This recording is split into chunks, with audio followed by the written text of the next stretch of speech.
Hello again and welcome. Today we're going to be looking at one of my dad's old wristwatches. This is nothing fancy, believe me. So this watch was made by Timex. It's a Mercury and it's marked 10442469.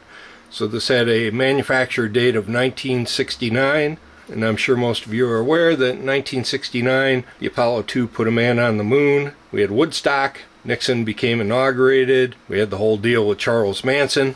I believe this watch cost $10 when it was purchased new. The band is not original to the watch. This is something that I bought. This watch has never worked that I remember. So I took this watch completely apart and I cleaned it thoroughly and I got it running, but unfortunately it had been fully wound all these years, so it appears that the mainspring had taken a set, so it'll only run for about 5 or 6 hours today. Now what I'm doing today is I'm shooting this video in full 4K, and what I want to do is play around with a new macro lens for this camera and just see what kind of shots we can get of the works of this while it's in operation. So let me go ahead and wind this thing up a little bit.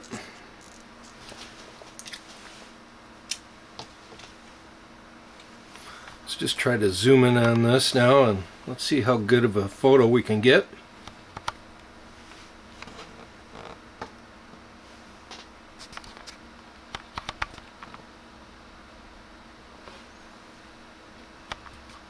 You can see where it starts to lose focus.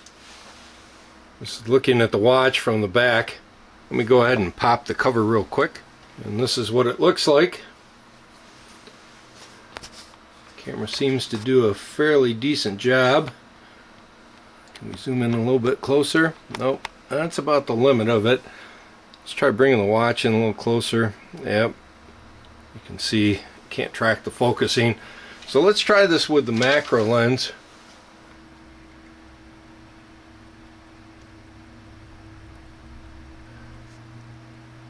And we can definitely get some close-up shots with this. See if we can get a high-speed shot of this thing in operation.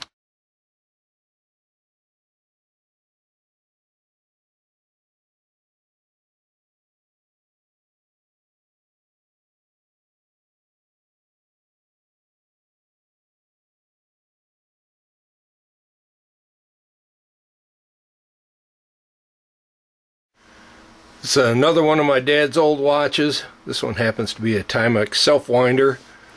I don't know what the year on this one was. This one required no maintenance. It took me a couple of days to get this watch completely apart and cleaned. It looked like it had gotten some water in it possibly. You could see some discoloration and some corrosion on it. Outside of having sentimental value of being my dad's watch, it really has no value. It's not something that you would collect, but it is interesting to see it run after all these years. Anyway, that's going to be it for this video. Again, the point of this is it's really just a test of this new camera. I'm just trying it out before we do another video with it. And if you're curious what happened to the old camera, this happens to be it right here. This was a Canon PowerShot SX110. I had been running this thing off of 2 AA batteries, but you were changing the batteries out all the time, so I had made an adapter to run this thing off of the power supply. And what ended up happening is I hooked it up to a 24-volt supply once and fried the circuit board. So that ended this camera's life. So anyway, that's going to be it. We'll see you in the next video. Later.